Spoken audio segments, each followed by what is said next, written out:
go. All right, well, Jumbo, everyone, my name's Rachel. I'll be your tour guide for the next 2 weeks through the Harambe Wildlife Reserve. Are we all excited? All right, awesome. Don't worry about those 2 weeks. They're going to fly by, feel more like 20 minutes. Now, I do have a few ground rules for, thank you. I do have a few ground rules for you all. Number one, for the safety of the animals and the courtesy of the guests around you, we do ask that you remain seated at all times. Also, that you do not use any flash photography or external video lighting of any kind. We do not want to scare these animals. Also, please no whistling at the animals or making kissing noises. Sadly, they are all taken. All right. Also, please keep your hands, arms, feet, legs inside the vehicle all the time. Parents, if you have children on your laps, this is not your time to be Rafiki from the Lion King. Do not lift them up. I do not want to see any of this.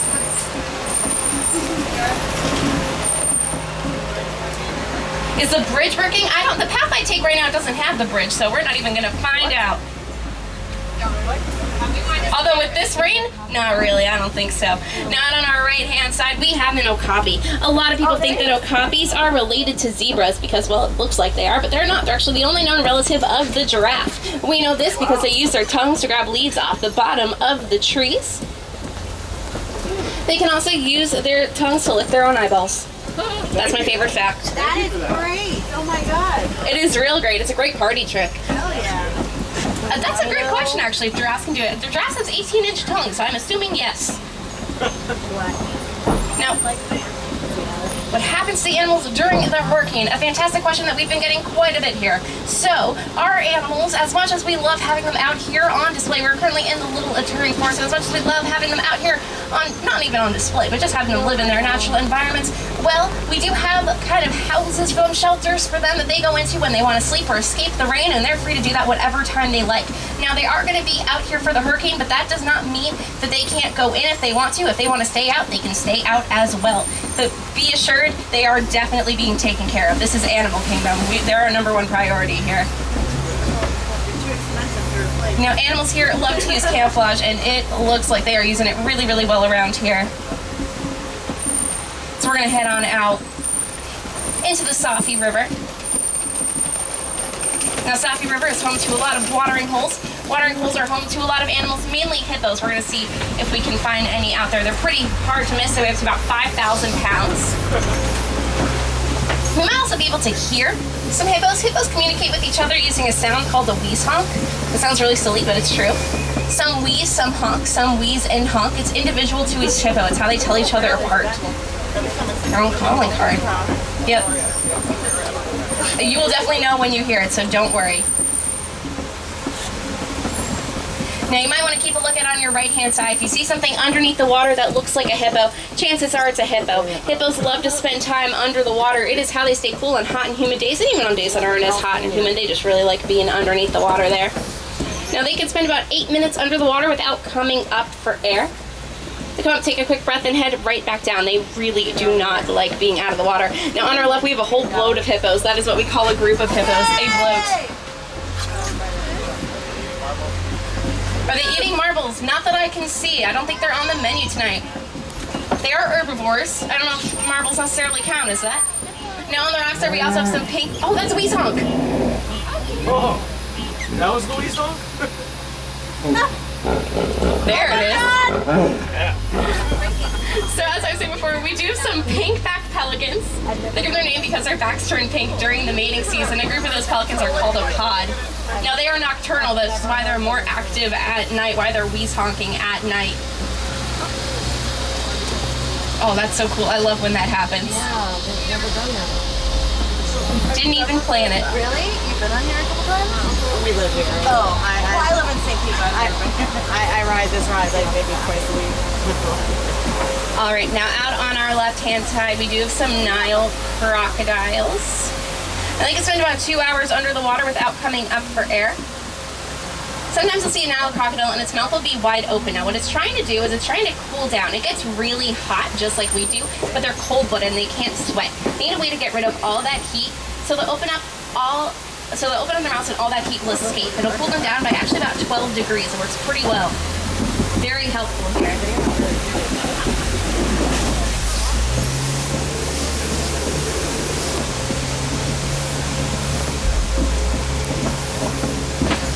All right, now we are about about to head into the savannah. But before we do, I want to show everyone this tree. It's going to be coming up on our right-hand side. It's called a baobab tree. It is nicknamed the upside down tree. You're about to see why in just a moment. Although I'm sure some of you already have a guess based on the name. Oh, you can sort of see a glimpse of it right now. Don't worry though, we are going to get just a smidge closer.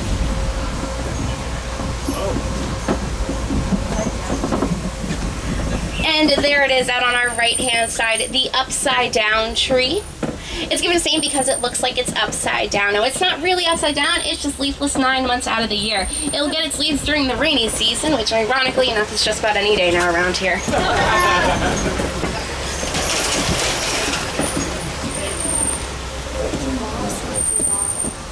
Alright, now this is my favorite spot on the whole reserve. This is called the Savannah Overlook.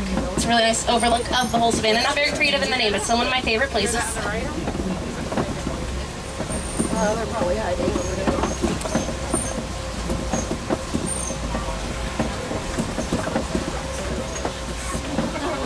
I think we're going to find a few animals out here.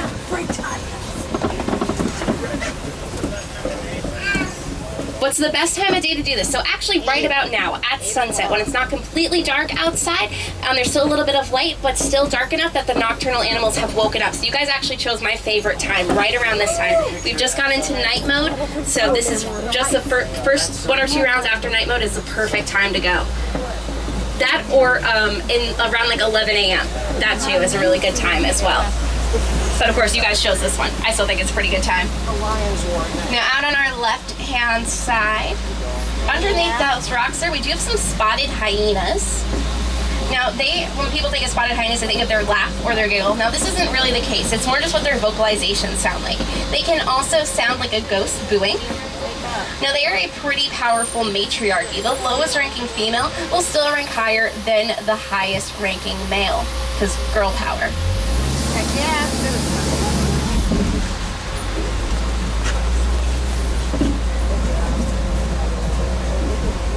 On our left, we have our beautiful sunset.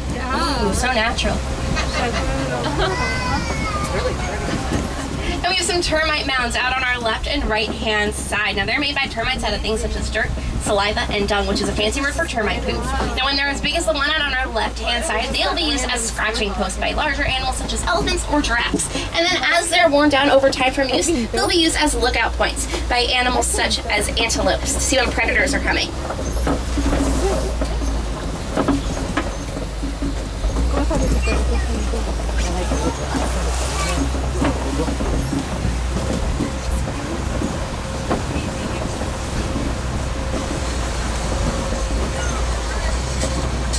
Okay, now coming up, I see an animal out here. It looks like a cow with gigantic horns. Now, that is called an Ankoli cattle. We're going to get close in just a second. It's also called a Watusi cattle. They were first domesticated by the Watusi tribe, hence the name. Now, an Ankoli cattle's horns can grow to be about 3 to 4 feet long. Blood circulates through them, helps keep the body cool. They serve a function more than just decoration. Now, people always ask me, are they heavy? That's like the #1 question that I get. And no, not at all. They have a honeycomb pattern inside. Very, very lightweight. Does not weigh them down in the slightest. Are they strong? Are they strong, the horns? Yeah. Pretty strong, yeah. Wow. Now, out back here, we do have a whole pack, or herd actually, of white-bearded wildebeest. They get their name because of their white beards. They're also known as the news. Cows make a mooing sound. News make a newing sound. There is a giraffe there. You are very right. There's a baby giraffe. Yep. There's 3. We're going to get closer in just a moment. Real quick, though, we do have some Patterson's eland out here. They're the ones, there's actually one kind of in the road. Now, Patterson's eland are actually some of the largest antelopes in the world. They go to about 2,000 pounds. They can come to about 6 feet at the shoulder. Yeah, these giraffes have been causing a little bit of a problem today. They really like to be out in the road.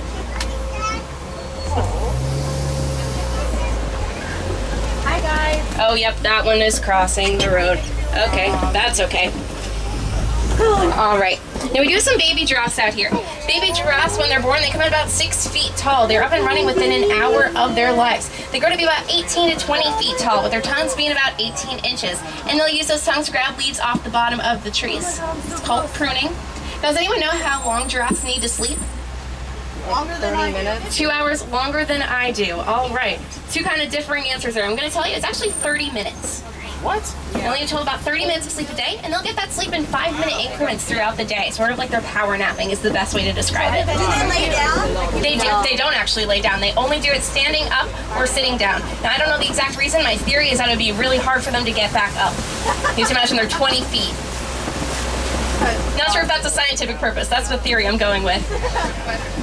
Now, also out on our right-hand side, we do have my favorite animals out on the whole reserve. These are springboks. They're these very tiny antelopes right here. Now, they only grow to be about 60 pounds each, as big as they're gonna get. Excuse me. I think it's like $200. Now, they jump 6 feet in the air without a running start and leap 13 feet across. When they do that together, it's called pronking. It looks ridiculous, and that is why I love them. There's another upside down tree. Now we do have another baobab tree right here on our right-hand side. That's where elephants like to stick in their tusks. You can see there are some holes in there. That's where elephants stick in their tusks and drink the water that's stored inside the tree. Sort of like the tree's a juice box and the elephant's a straw. Now out on our left, you can also see that we have an elephant out here. I'm gonna wait until this truck moves forward for just a moment. Don't wanna be right on its tail. Oh, huh, all right, good job, Rachel, good job, all right. And there it is out there. Now this is an African elephant, and a great way to tell besides the fact that we're in Africa is by looking at its ears. Its ears are actually shaped like the continent of Africa. Now it'll flap those ears when it wants to cool down, kind of generates wind, kind of generates a breeze. It'll also sometimes see an elephant with hay on its head or dirt on its back, and those are also other methods of cooling off. They'll sometimes also put dirt on their backs as a form of sunscreen. Their skin can burn just like ours can. They have the male here. All right, we're gonna wait. And again, just another moment.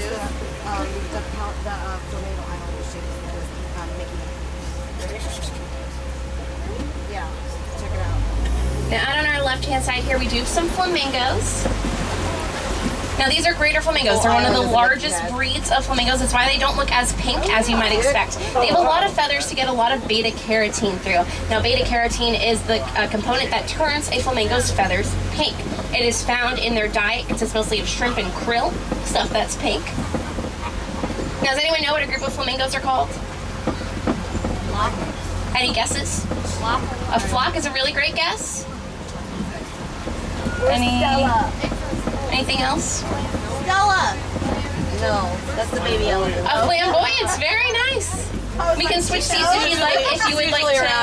If you would like to switch seats, and you can drive the rest of the tour. I'm in. I'll go on your vacation for you. You got it. Okay, cool. That was way easier than I thought. All right. Now, out on our left-hand side, we do have our warden's watch post here.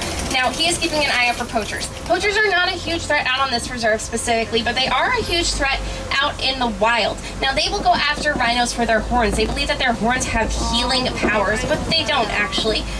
They are made out of keratin, the same stuff that makes up our hair and our fingernails, which you know doesn't cure you when you're sick. So these rhinos end up losing their horns for no reason. And sadly, there are only 5,000 black rhinos left in the world, and their only predators are us. We're the ones that kind of cause their numbers to fall. And we want to see those numbers grow quite a bit in the next few years. Now, that's quite a challenge because it requires educating both poachers and those who buy from poachers. Now, speaking of rhinos, out on our left-hand side, we do have some mud wallows here. That's where white rhinos love to roll around. They get overheated pretty easily. They're up to about 5,000 pounds. So take a quick dip in the mud, it'll cool them off. Now, out on our left is typically where we can find some cheetahs. However, we're not going to see some right now because they are diurnal. They're only active during the day. This is pretty much their bedtime. Plus, if you've ever been here on a day safari, you know they're really hard to see. And at night, they are pretty much impossible. I don't know why they even.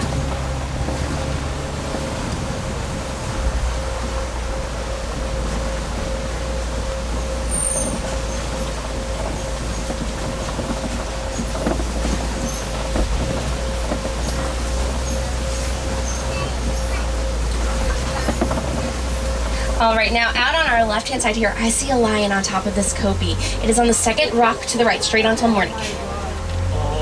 It's right there, you can see it's resting on top. Now, it's pretty common that this lion is resting. Lions rest 16 to 20 hours a day.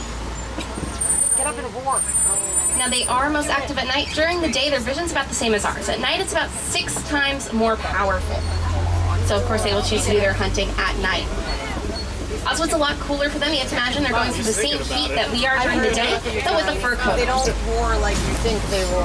So it cools out quite a bit once night Roar comes. 5 miles. Lions don't roar. They make us like gutter. Now, we also have a water buck right out here. Tigers roar. Yeah. They're given their name because they love the water. They love to live by the water and drink a lot of water, and their coats are essentially waterproof. The tiger doesn't eat them? Or the lion? What was that? The lion doesn't eat them? So the lion doesn't eat them, no. So we have a bunch of ways to kind of prevent that. One is by keeping them very well fed.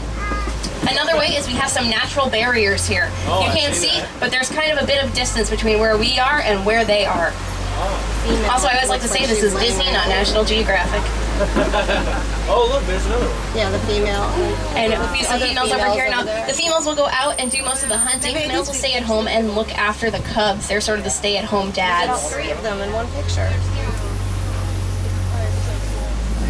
Is that the only land they have for real? So they don't have all that land. They also have a ton of land underneath that we cannot see. Yeah, they're not just on top of those rocks all day. That's what I was. Yep. Nope, they got tons of room. The rocks actually. They also have some areas in the back where they can kind of go and hang out if they need to, take some cat naps. Now, down on these rocks, or underneath here, we have some holes. That's where warthogs like to burrow. They will burrow in with their backsides first and leave their tusks exposed. Their tusks are razor sharp, so predators know to stay away. Kind of their built-in defense mechanism. Now, I do recommend coming back during the day to see these warthogs because we recently introduced some baby warthogs. They are super, super cute. Yeah, they like, just some, like, you're not gonna imagine how cute they are. You gotta come in and see them. They're super adorable. I can hardly talk about them half the time. I just want to stare at them. Now on our right hand side we do have some white rhinos. They are. Now they're given their name not because of their color, but because of the Afrikaans word vite. That means wide. It refers to their jaws. They weigh up to about 5,000 pounds, I said before. A group of those rhinos are called a charge, and they can charge up to about 35 miles per hour. Now we do also have some bontaboks back here. They're related to the white-bearded wildebeest that we saw earlier. Their coats actually look purple in the right light. She does. And underneath that tree, we do some ostrich eggs back there. They weigh about 3 pounds each. An ostrich can stand on them without breaking them. Yes. Show me Take everything. about 40 days to hatch. She's hiding. She's adorable. I used to go to fish gardens every weekend, and we had this one elephant. We called her dancing elephant because every time we went there, he was dancing through the around. You know, it's so Oh, cool. that's the one that likes to Flopping his shake ears. his leg. Yeah, and his ears. I have a video of the lions roaring, but I don't know where it is. That's a lucky shot right there. Now we're entering the final part of our tour. This is the Magabi Glen. We're going to see if we can find anything out here. Now I am going to warn you, the last few times I went through here, I was not seeing much. So we might just kind of look at some grass here. But that is okay. We'll be doing it together. We'll look back on this moment years from now and laugh.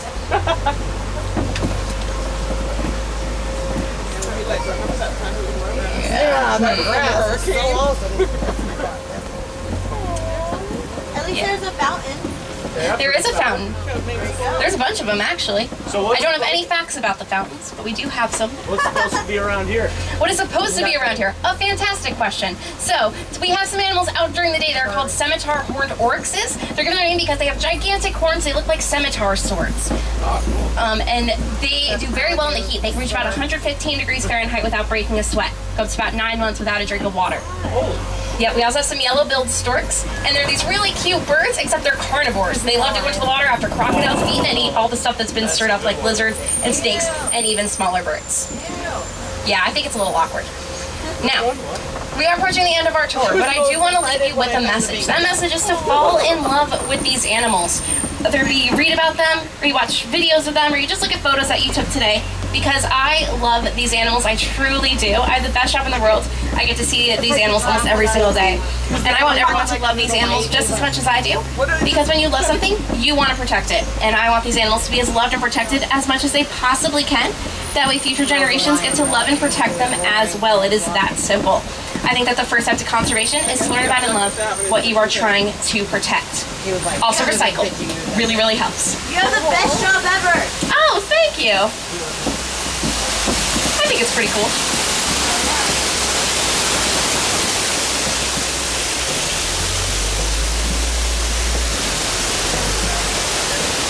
Alright, now if we have any wilderness explorers on board my truck, today my truck is the symbol 1. That is symbol just like the lion and the number 1. It's on page 15 of your guidebooks.